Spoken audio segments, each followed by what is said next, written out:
Hello and welcome to Mind Shifters Radio. I'm Tim Hayes. I'm your host for the first hour. And today is Tuesday, March 30th, 2021. As always, we're grateful to everyone who joins us here today, whether you're listening live or through the archives, as we spend another couple of hours teaching and supporting people in using some of the most powerful, effective, efficient, and accessible tools I've ever encountered.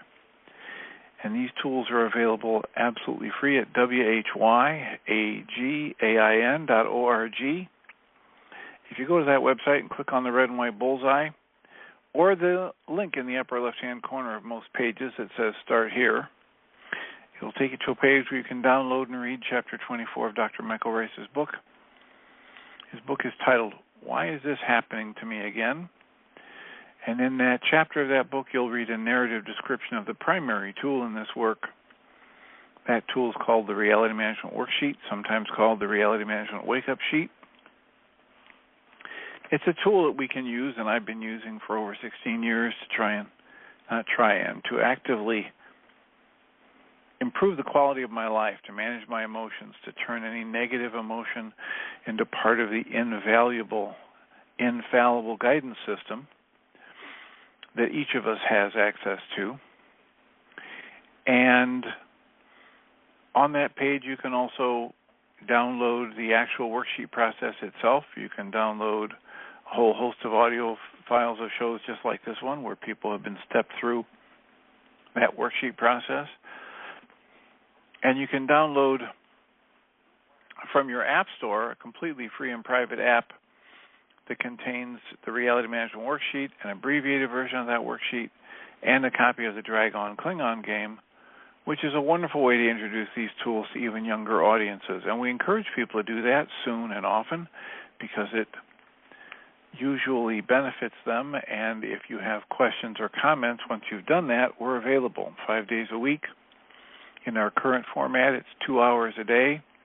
And you can give us a call at 563-999-3581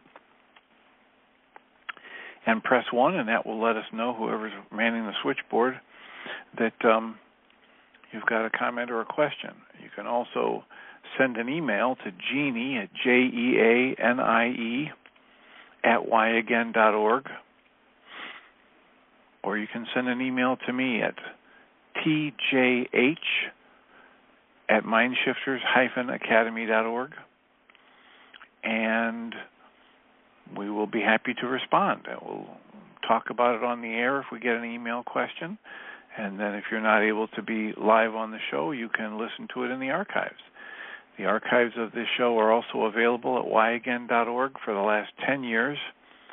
The first 8 years, 5 days a week, 1 hour a day, and for the last 2 years, it's been 2 hours a day. And if you go to whyagain.org, whyagian.org, and instead of clicking on the red and white bullseye, click on the picture of the microphone, and it will take you to a place where you can just scroll through the year, pick a date, click on the file, and either listen or download it. And the archives have been an invaluable tool for me over the years to go back and listen multiple times to some of the more powerful shows. And it's an easy way to copy and paste the link and send it to somebody that you know who might benefit from it, to spread the use of these tools. So we're in the middle of going through the Course in Miracles workbook lessons, and it's the 89th day of the year, and so this lesson is a review. And this lesson is a review of lessons 77 and 78. 77 reads, I am entitled to miracles. I am entitled to miracles because I am under no laws but love's. And the Creator's laws release me from all grievances and replace all grievances with miracles. And I would accept the miracles in place of the grievances. Grievances are but illusions that hide the miracles beyond them. Now I would accept only what the laws of creation entitle me to have. that I may use it on behalf of the function creation has given me. Here are some specific applications of this idea. Behind this situation today is a miracle to which I am entitled. Let me not hold a grievance against you, so-and-so, but offer you the miracle that belongs to you instead. Seen truly, this situation offers me a miracle. Lesson 78 reads, let miracles replace all grievances. By this idea, do I unite my will with the Holy Spirit's will and perceive those two things, my will and the Holy Spirit's will, perceive them as one. By this idea, do I accept my release from hell? By this idea, do I express my willingness to have all of my illusions replaced with truth? That would be according to the creation's plan for my salvation. I would make no exceptions and no substitutes. I want all of heaven and only heaven as creation wills me to have.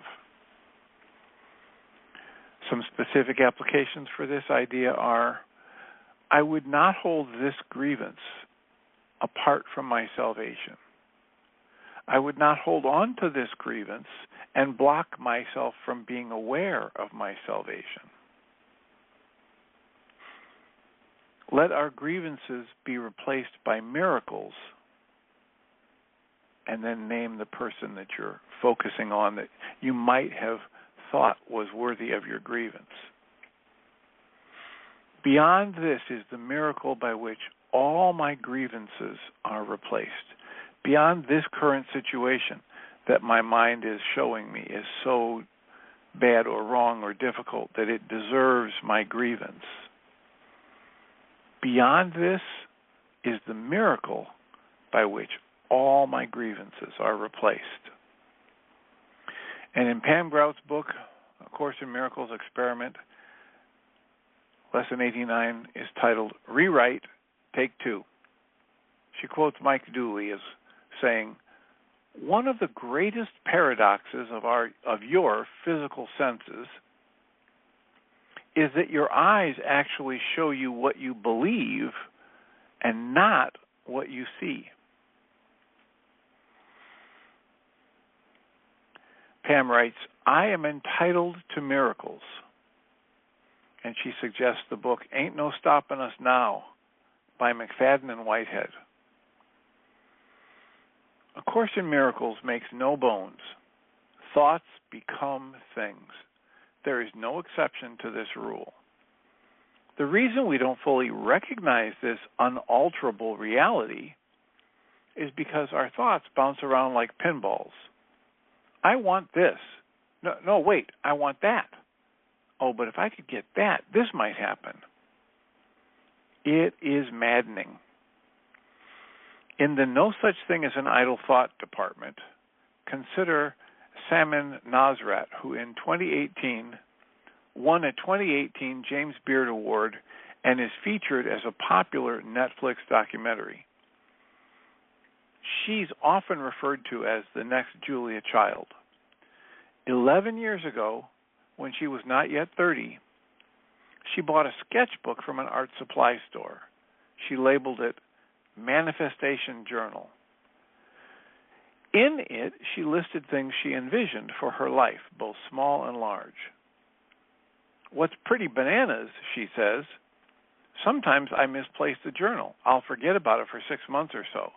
And when I find it, it's almost word for word what has happened in my life. It's really mind-blowing to look at how specific goals come to life when you plant a seed. The journal covers everything from small, candid notes to self, keeping my chin hairs under control, to creative ideas like bay leaf panada, to life-altering dreams like go to Italy, start writing first book, all of which have come true. She leaves lists above her desk, interviews she'd like to do, projects she'd like to take on, people she'd like to collaborate with. I sort of just stopped being embarrassed at some point about having what seemed like wildly unachievable dreams. I had to stop being afraid that someone would judge me and be like, what is this? What is this? Is proof that, as the Course says, your mind creates your future. So that's our 2 review lessons for the day and the Pam Grout notes on same. And we have 48 minutes left for conversation, for comments, questions, answers, soliloquies about anything that we've talked about in the past 10 plus years on this show. Anything Michael and Jeannie have talked about. Some of the processing Michael and Jeannie were sharing yesterday that they did over the previous 4 days, where they were basically turned off their cell phones and hung out just breathing and doing worksheets and energy work on each other. So if you have comments or questions about any of that, give us a call, 563-999-3581. And let us know how we can support you in sorting this out or applying these tools directly in your life. Because it's only through the application of tools that we start to see the true benefit that's available. I had somebody in my office earlier today, and the topic of fear came up. He was talking about how he's working with people, and they talk about how they're living an unmanageable life. And he's frequently running into this terminology from the group of people that he hangs out with, a manageable life versus an unmanageable life. And when we use words like that, each of us is going to have an entirely different set of meanings for it. What does it mean to have an unmanageable life or to be living an unmanageable life? So in this, many, many times he's had this discussion with different people and several times with this one person, and he cut the person off and said, here's what I think is happening. I think what's happening is you're making decisions based on fear. You're listening to fear tell you what to do, and every time you do that, you create the situation that you're calling an unmanageable life. And you're constantly running from that situation you're creating, but you're running back to fear and then taking an action based on fear, and then the life seems unmanageable again because you're perpetuating the cycle. Now, this is a lot like what Michael Rice has incorporated into his worksheet process in the past few years, where he quotes David Bohm, and David Bohm created the term or coined the term sustained incoherence. Sustained incoherence is just a phrase that means doing something that creates a problem, not liking the results of the problem, and then continuing to do the very thing that created the problem, hoping it'll end the problem. You're sustaining something that's incoherent, that doesn't make sense. You keep doing the same thing over and over, expecting different results. It's a wonderful definition for insanity. As he was talking about that, as he was telling his friend, I think what's happening is you're letting fear determine your next action, and that's keeping you stuck in the cycle that you call unmanageable. It came to my mind to quote from the book, The Mirror Theory. And The Mirror Theory just happens to be one of those books that, even though I wasn't reading it for anybody else's benefit but my own, I have all kinds of post-it notes and underlinings. And the other day, I was drawn to this quote.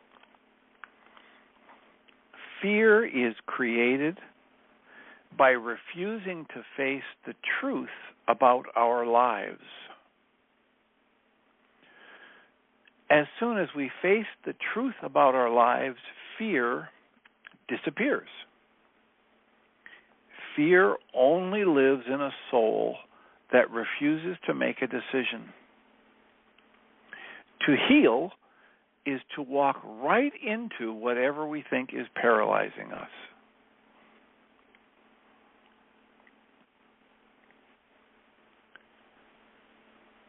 So for me, those words are so profound, I'm going to read them again. Fear is created by refusing to face the truth about our lives. As soon as we face the truth about our lives, fear disappears. Fear only lives in a soul that refuses to make a decision. To heal our fear is to walk right into whatever we think is paralyzing us.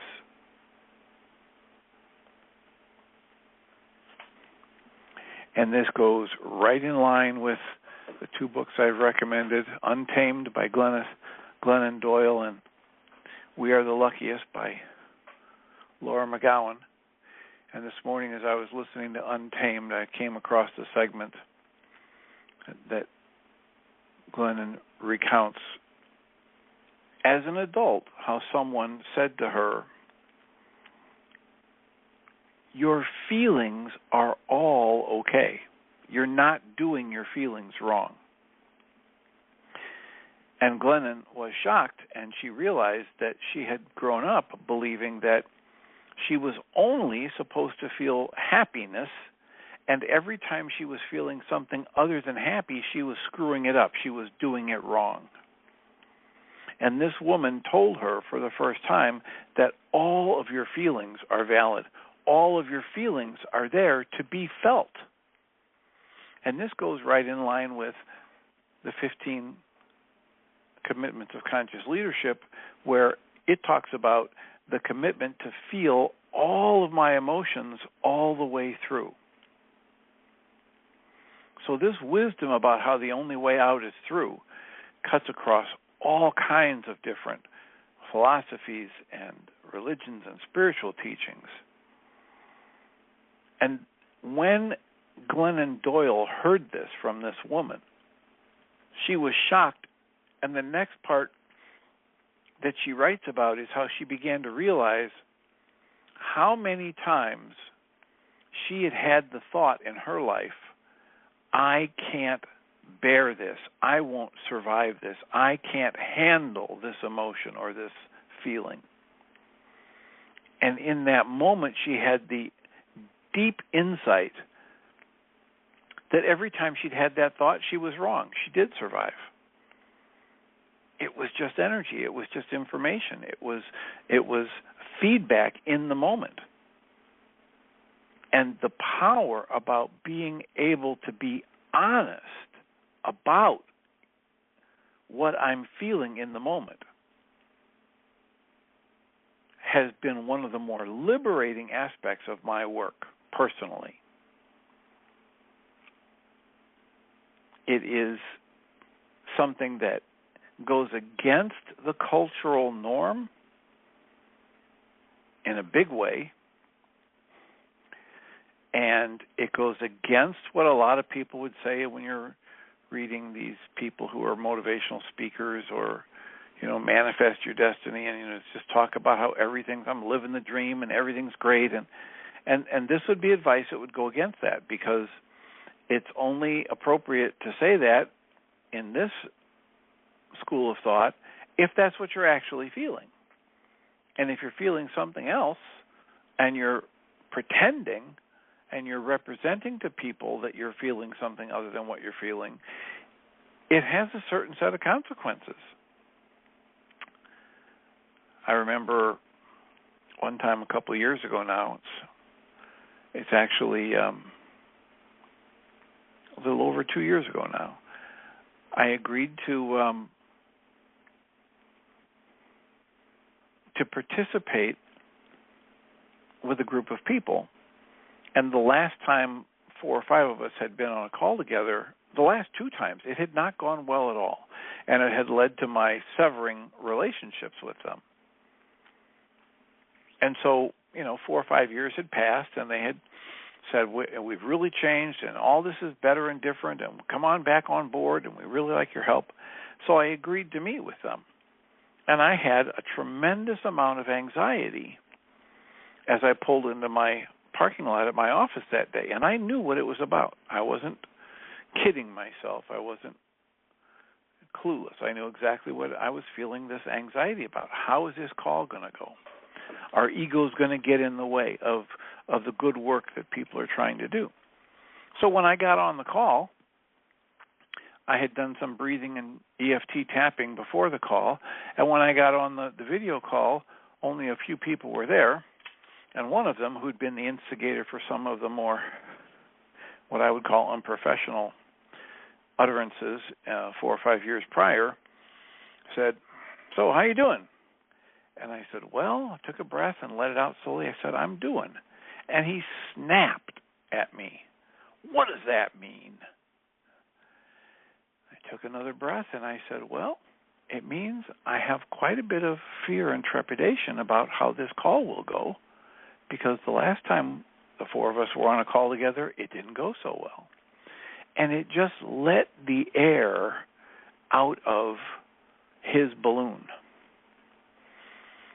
And facing the truth, I wasn't going to ignore the history, and I had some awareness of what my tolerances were going to be for what I would call unprofessional or inappropriate behavior, and that I was walking in with anxiety that I was creating. I was going to own that and not pretend it wasn't there and just put a smiley face on everything.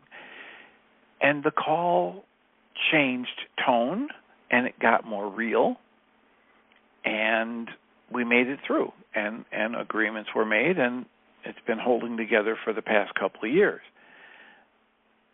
My experience has been that in the past, I would have gone into that meeting and tried to put a brave face on things and pretend everything is fine and not even mention the past. And, if somebody barked at me because I wasn't smiling enough, I'd try and, pretend everything was great. And I've learned that does not produce the kinds of results that I like to have in my life.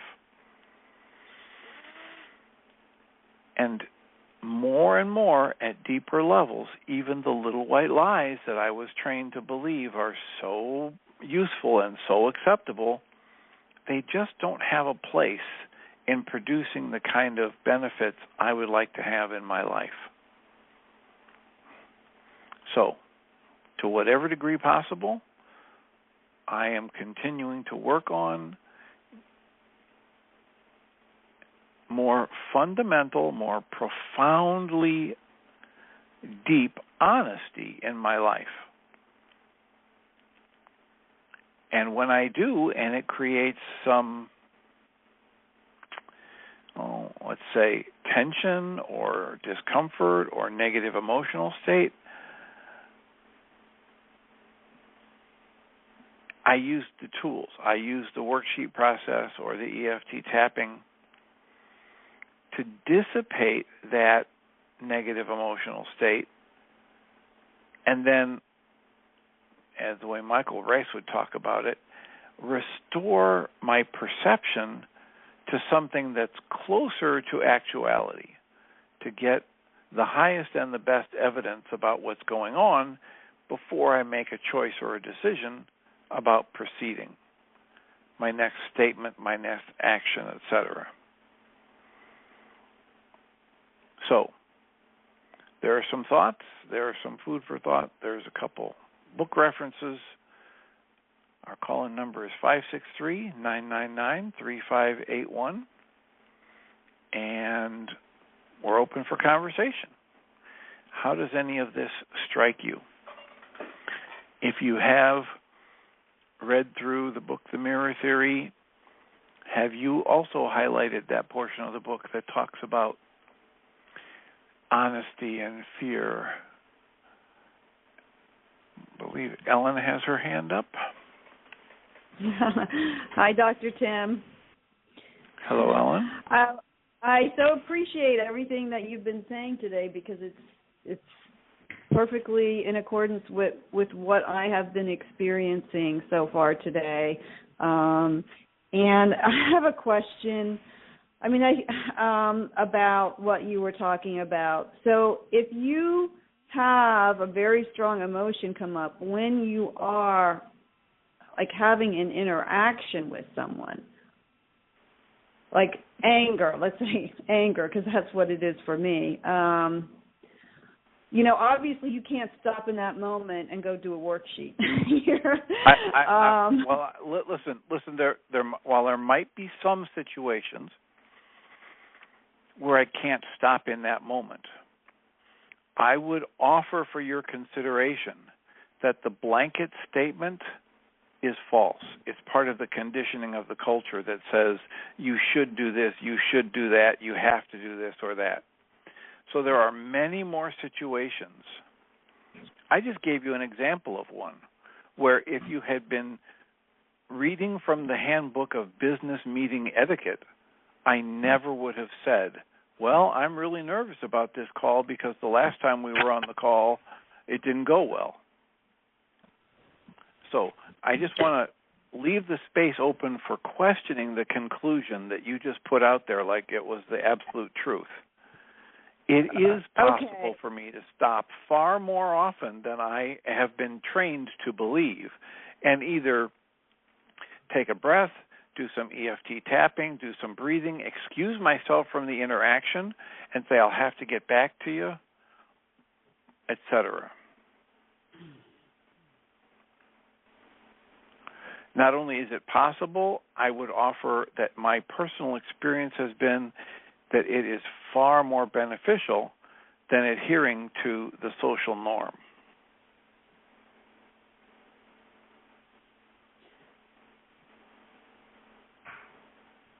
Okay. So I'm still, I don't know. I think I'm realizing that, oh my goodness, here we go. Okay. Take a breath. Be with it. Remember, whatever you're feeling is perfect. Allow yourself to feel it. Collect your thoughts. Let us know how we can support you.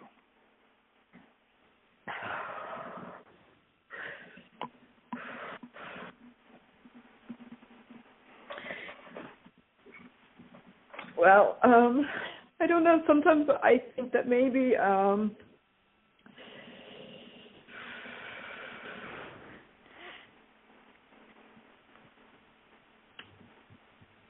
so afraid of being unkind to others that I'm just so unkind to myself and not allowing myself to feel what I feel in the moment because I don't want to lash out at someone.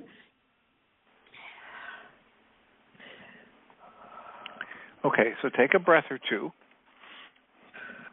Right now, just soften and understand that right there you just laid out for us another false conclusion, which is that if you let yourself feel, then you will lash out at others.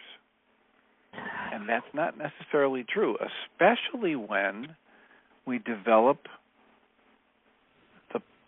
we do exercises, Michael Rice calls it developing the spiritual faculty of will, strengthening that capacity, developing the use of tools like the breath and the EFT tapping and the 5-step, short or the 3-step short worksheet process that you can do. Okay, what am I feeling? What's the thought I'm using to create it? What's the goal? And cancel the goal. And just that much helps you understand that you're not facing the choice of either being abusive to yourself by denying your feelings or being abusive to somebody else by feeling your feelings and then automatically striking out. And that's exactly the trap I think I create for myself time and again. So I just want to open up the possibility that there might be several different options there. Okay, I'm certainly open to other options because being trapped, feeling trapped, thinking that I'm trapped certainly doesn't work.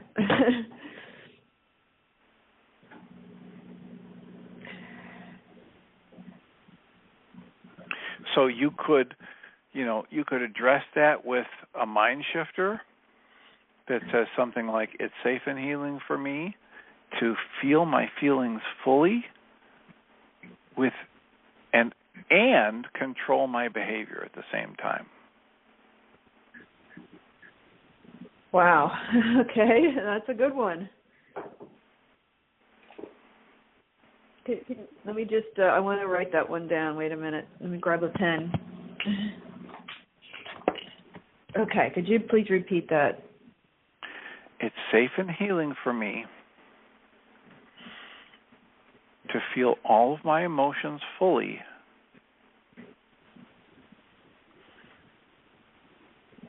and choose to control my behavior at the same time.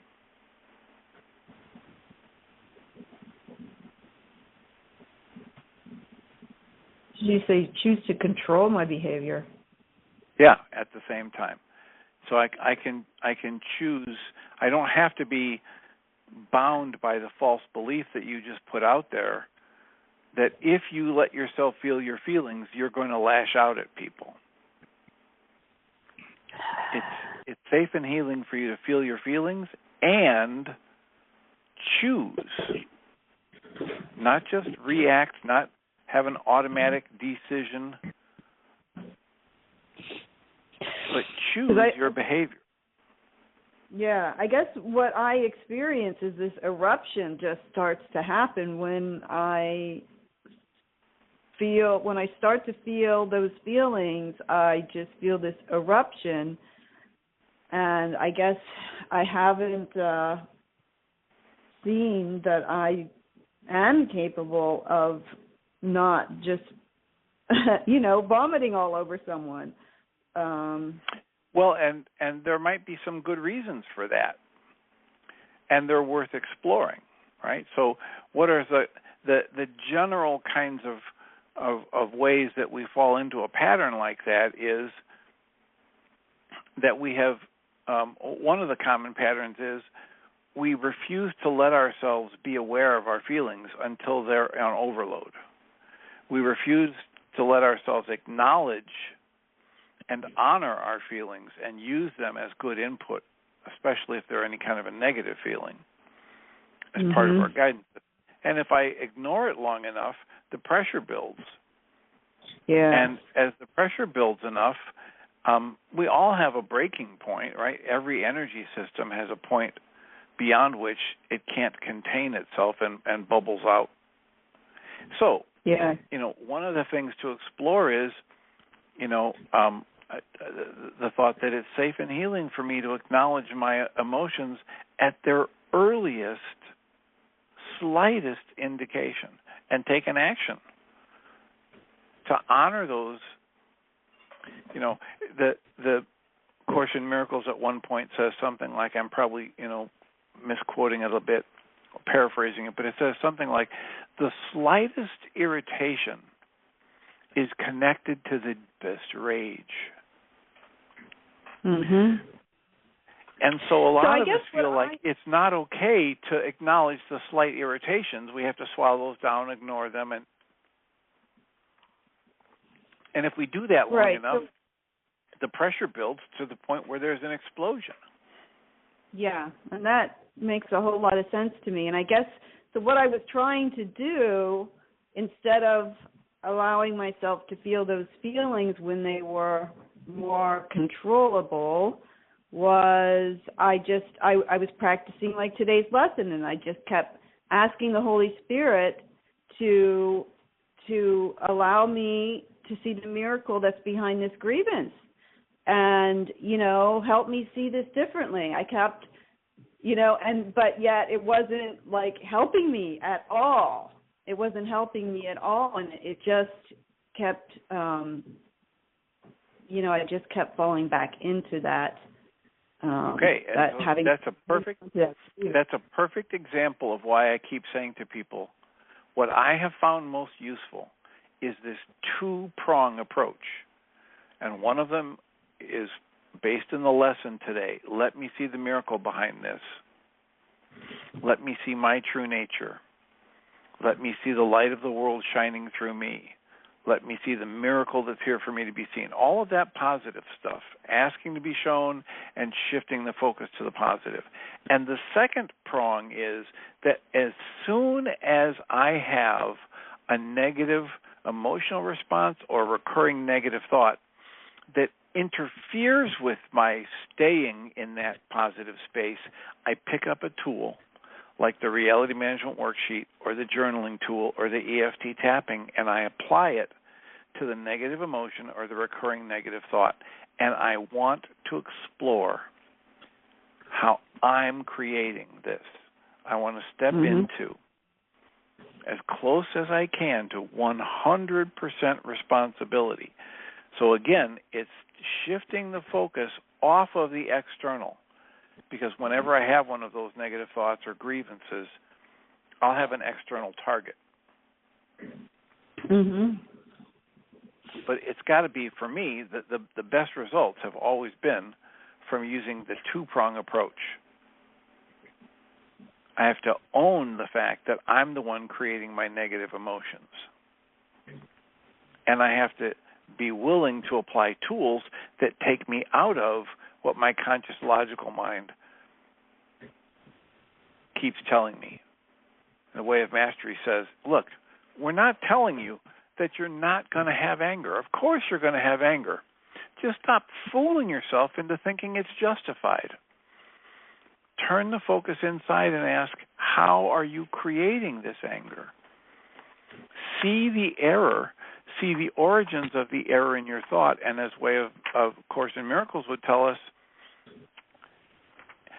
all you need to do is return to the original error in thought, and all of the effects of that negative thought will be dismantled.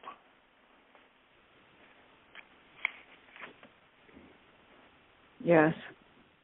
But anger is never, here's the quote from the Way of Mastery, but I say unto you, anger is never justified. It does not mean you will not experience it, but stop fooling yourself into believing that there is some validity to it. What if you literally chose the way of looking at the situation, which to the common world would be insane, that says, whoever has done this thing that you're holding a grievance about, that you're generating anger about, is just a person just like you who does not know how to live in this world without being of the world, who does not know that they have the light within them, who does not recognize their great power to create whatever they want in a way that is not hurtful to anyone. What if you were able to just remind yourself that every behavior you see is either a cry for help and healing or the extension of that creative energy, some call it love, in form? And if I stay with my conscious logical mind, it's the one that's validating and justifying my anger. So that's why I say, when I have negativity come up when I'm trying to do the positive prong of things, or see the miracle behind this, or see the miracle behind my grievance, or whatever the Course in Miracles lesson recommends for that day, I need to get out of my conscious logical mind. I need to pick up a tool and mechanically go through, mapping out what my conscious logical mind is telling me, and remind myself that since I'm in some form of negativity, I hope I'm wrong. The opposite of what the culture would tell me. The culture tells me, be right, fight for what's right, stand up for your rights, etc. But whenever I'm in pain, I want to remind myself, I hope I'm wrong. I hope there's another way to look at this situation. And I'm not going to find it with my conscious logical mind. I'm going to find it as a gift from something outside my conscious logical mind. And the way that's most effective for me to get there is apply a tool. Go ahead. Well, I know that I was, I didn't remember this. My mother told me this, but I think, I can see where some of this originated because my mother told me when I was like, I don't know, maybe 4, I came to her and I can only imagine I must have been terrified to do this, and told her that I didn't think that she loved me. And when she was telling me this about, 10, 15 years ago, she said, and I told you then, you were wrong to feel that way. And the way she said it, I was just like, it immediately took me back to that little kid being admonished for what I was feeling. And I just remember, all I wanted to come out of that was some sort of sense that my mother did love me, and instead I walked away from it because she didn't even come. There was no touching or affection in my family, so I know she didn't come and give me a hug and say, "Oh, I do love you." She just said, "No, I'm wrong to feel that way." And I know in her mind, she's indirectly telling me, "I do love you," but that's not what I heard, because I re-experienced it all over when she told me the story, and it was like, oh my God, she told me I was wrong, my feelings were wrong. It's and of course we can't help what we feel, and so then there I am in that trap, right? I'm feeling this, but my feelings are wrong. And so plus then the other thing is, when I would express, I had a lot of rage as a child, and when I would express it, I would get punished for it. I would be put into isolation. And so I really think that all of this goes back to those experiences. I guess I still haven't been able to undo or remove what was done, the thinking behind it. As you look at it today, is there a worksheet other than this mind shifter we've put out? Is there a worksheet we could help you frame out for a specific grievance that you had in mind when you were talking about this? Yeah, actually, I even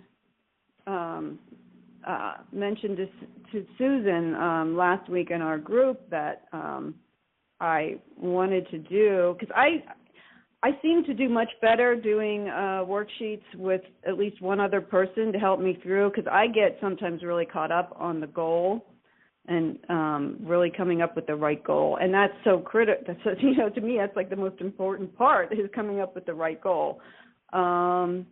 So I think we may be doing that in our group tomorrow morning. It's just that and it's ever since I mentioned to her last week that I have an issue I'd like to do a worksheet on, it has been even more in my face, and then here it is today, the day before, and it's okay, here it is. And then you just happen to be talking about all of this, and it was wow. Well, something that I would offer to try and soften what you just said about the goal is that if you think you've only got 1 or 2 chances with a worksheet to get a situation resolved, the goal might be really, really important. Right? So it reminds me of the situation where Dr. Michael Rice likes to quote Einstein. He said, if I had 1 hour to solve a problem that was a life and death problem, I would spend 55 minutes coming up with the right question. And then in the last 5 minutes, I'd solve the problem. So if you're approaching worksheets that way, that you've only got today or tomorrow, and you've got to get this resolved, and you've only got a few worksheets you can do, then you put a tremendous pressure on yourself to find the right goal. However, I don't think I'm doing that. Yeah. So if you think oh, wait a minute, look at what I've done by putting the pressure on myself to have the right goal. And back away from that, take a breath and soften and say, you know what? I need to do 77 times 70 worksheets on any of my issues, and that means the 7 stands for the number of completion, and when you add a 0 to a number, that means infinity. So what it means is I need to be willing to do an infinite number of worksheets or goal-canceling processes in order to be resolved with an issue, to be done. So it doesn't really matter what the goal is in my next worksheet. It can be way off the mark. I just do it, go through the worksheet process. Pick up another worksheet. I didn't get much out of that. Okay, but I'm not going to spend 45 minutes on each worksheet in that process. I'm going to spend maybe 10. I'm going to read and march through. I'm going to practice just reading and filling out the blanks as best I can.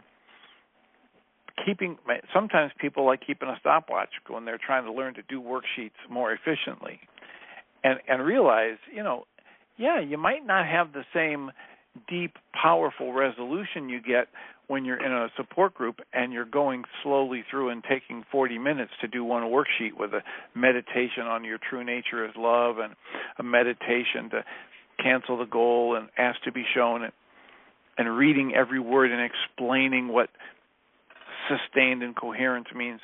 But you still get a lot of benefit every time you do a worksheet process. So you might want to step into that and or do some worksheets on canceling the goal to get the right goal in your worksheets. Okay. Or canceling the goal for your worksheets to be really productive.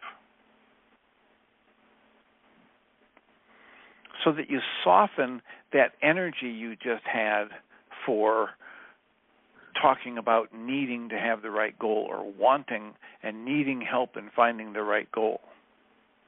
Mhm. Well, I've just noticed that. I mean, I thought I understood it, and then I heard, you help some people through a worksheet, and I realized in listening that, I don't think I've been truly understanding the goal set,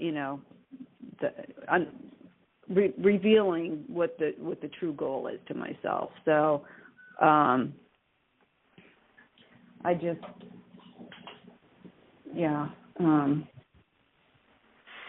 So you might benefit from the mind shifter that says, it's safe and healing for me, and I love it when I approach my worksheets in a sloppy, haphazard, and ineffective way. Oh, geez.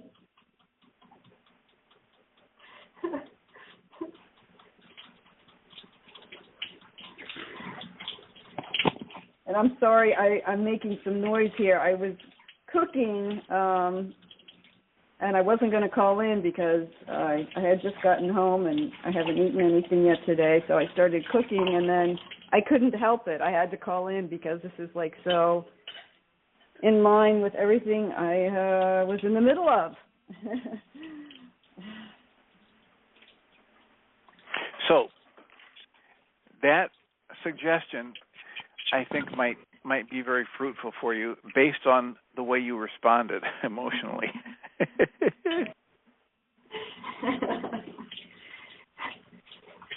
Sloppy, haphazard, and ineffective way. Yeah, that's not too comfortable for me, that's for sure. The person that always had to strive for perfection in everything. So that mind shifter might be quite useful. Yeah. And so, the first one you gave me, because I haven't had the experience of being able to, and I, like you said, I think my issue has been that I haven't acknowledged the feelings when they're still at a point that, I can control them. and that pressure cooker builds.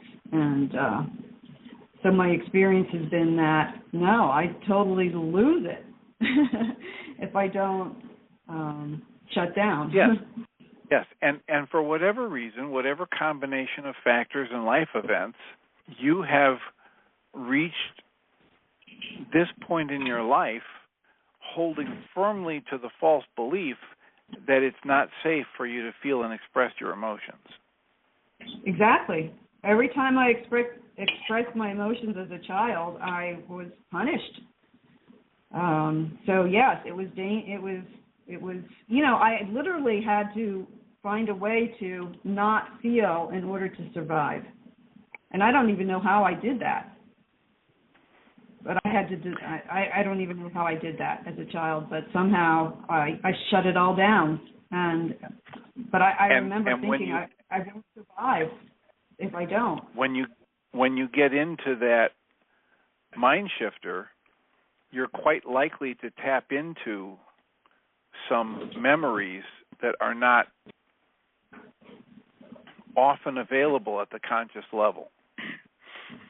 And your willingness to let those bubble up, to dedicate the time to do that targeted journaling that Michael calls the mind shifter, could be very beneficial. Yeah, and at the same time, I mean, I have a lot of memories that all I have to do is think of them, and it makes my blood boil. Right, but those ones that you can think of are probably not the ones keeping you stuck. Okay. You know, there's a theory in trauma work that says when we have something that we can remember and it's very unpleasant and it just keeps coming back, whether we're having a flashback or a very strong memory of it over and over again, it's probably of a situation that we interpreted as traumatic, maybe what Michael would call the power person dynamic, where we came to believe that if we didn't get it right, we wouldn't survive. And we're at one level or another, we're either seeing all kinds of memories around the core trauma, or we're seeing parts and pieces and details right up to, but not including, the worst part of the trauma. And that's why it keeps coming back and keeps coming back, because there's something about it that we haven't faced, that we are holding the belief that we can't face. So that's why if I'm willing to do the mind shifter and sit and write and keep myself open to writing whatever comes to mind for an hour or more, I might tap into some stuff that I've been hiding from myself very effectively for years. And it's perfectly safe to do. That's the thing about this work. As Guy Finley would call us to remember, there is no such thing as bad self-knowledge. You're never going to uncover a bad fact about yourself. Right, and I do believe that, and there's nothing I want more than to uncover everything. I know that's the only way to go, and I'm so willing to do that. Okay, so good luck with that. Good luck with those mind shifters. Thank you. Or that worksheet about canceling the goal to get your goal right on your worksheet.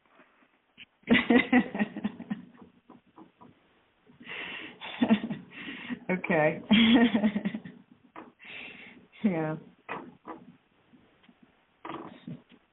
So, well, is there anything else we can?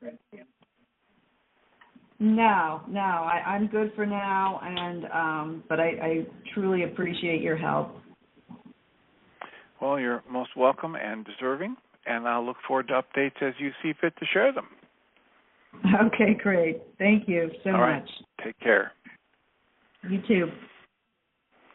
So our call-in number is 563-999-3581. There's another hour of availability. Michael and Jeannie will be here to take calls or answer questions, and you can get access to them by dialing that number, 563-999-3581 and press 1. And we appreciate everyone who does that because it just makes it that much easier for us to live in to our intention with this work, which is to be of service. And I should mention that there's a support group tonight. I did not mention that at the beginning. Tonight's a Tuesday night, so there will be an online support group that's available. The information for that's available at mindshiftersacademy.org. Separate information page for Tuesday group and a separate one for Thursday group. And we'd be honored to have you join us or pass the information along to somebody that you think might benefit from joining us for one of those groups. And let us support you in taking your work to the next level, whatever that might be. And we're down to our last 2 minutes and 40 seconds. So I will thank everyone for being here and remind us all that we come from love. We're made of this stuff we call love. We actually are the energy of love, and everything else is false.